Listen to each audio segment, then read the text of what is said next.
They begged for water before attacking us.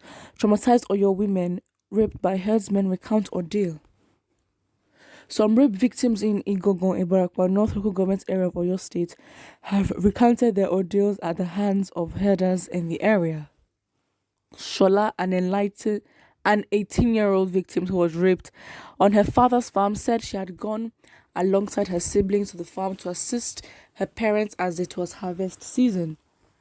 Around 4 p.m. when we were completing the day's work, a Fulani herder came to us to beg for water. We gave him water and immediately left the farm. He didn't leave but hid somewhere to follow us. I was behind while my siblings were in front, she told Punch. Suddenly, somebody hit me with an object at the back. Before I knew what was going on, he pounced on me and ripped off my clothes.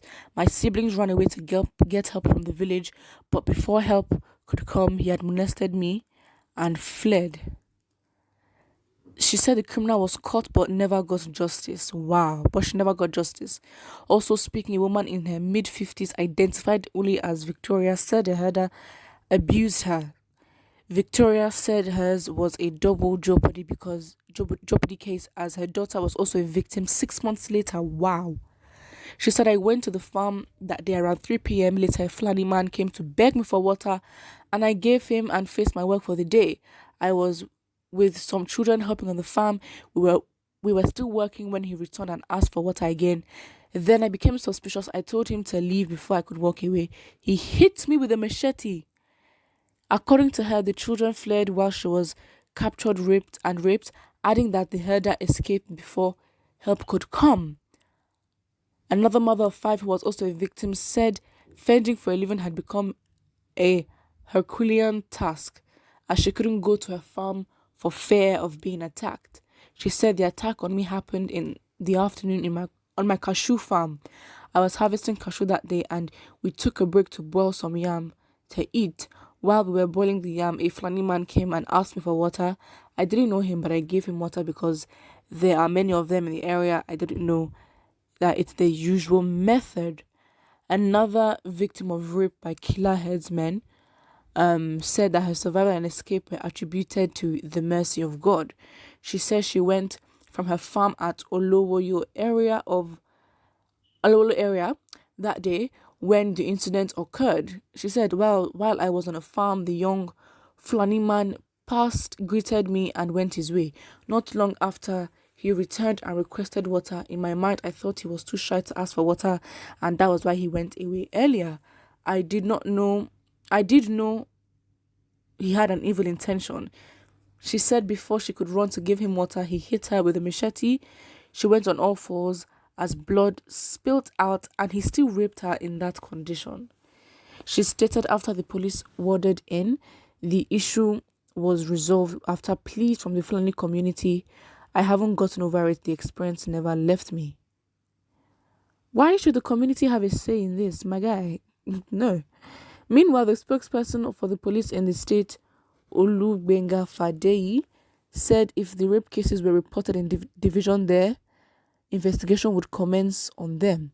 He also said the cases would be transferred to the SCIID Ibadan for a discreet investigation and follow up on them and apprehend the suspects for prosecution. Wow. So their method is asking for water. The first comment here says, what sort of government is this? Somebody please go help these men in Nigeria being raped and killed. Another person says, Yoruba are still playing politics while Fulani advancement of conquering their land forever keep on progressing on a daily basis.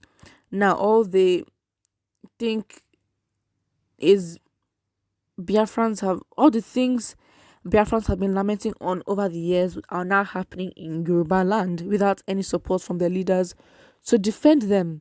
The hand of this boy was chopped off yesterday. Also, this person uploaded a picture, of a young boy's hand being chopped off yesterday in Yoruba land. Wow.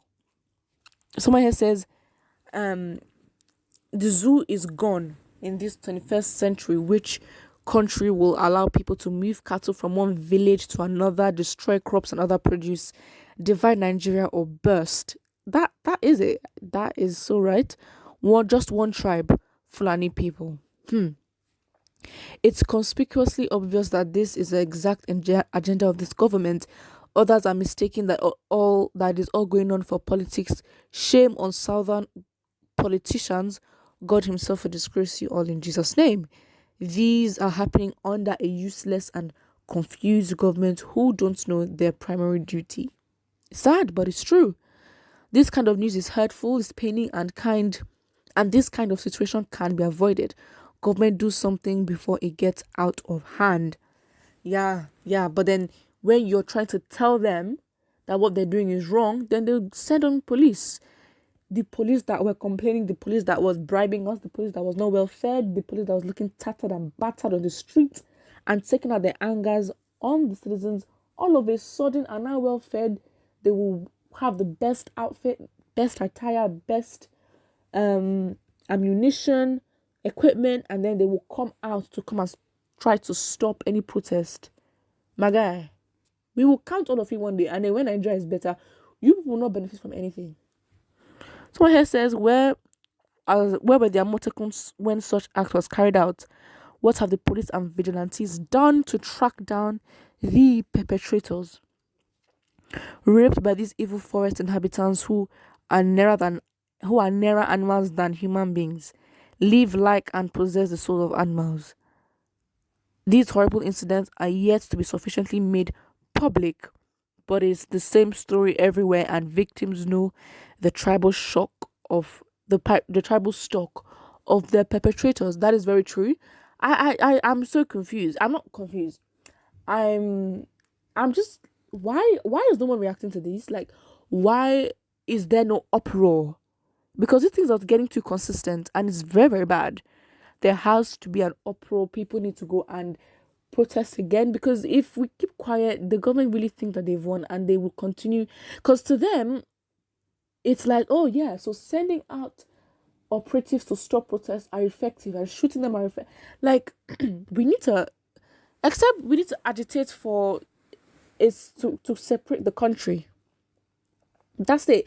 If we're not going to fight to be one, and we're not going to fight for our rights to live together, cooperate, and hold the government accountable, let's just start advocating and protesting to divide. Because that's it. That is the only option at this point. Someone says it's not a democratic government. It was never.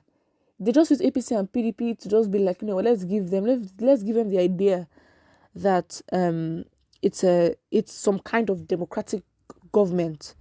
No. Who are they trying to deceive? It's not going to work. It really is not going to work.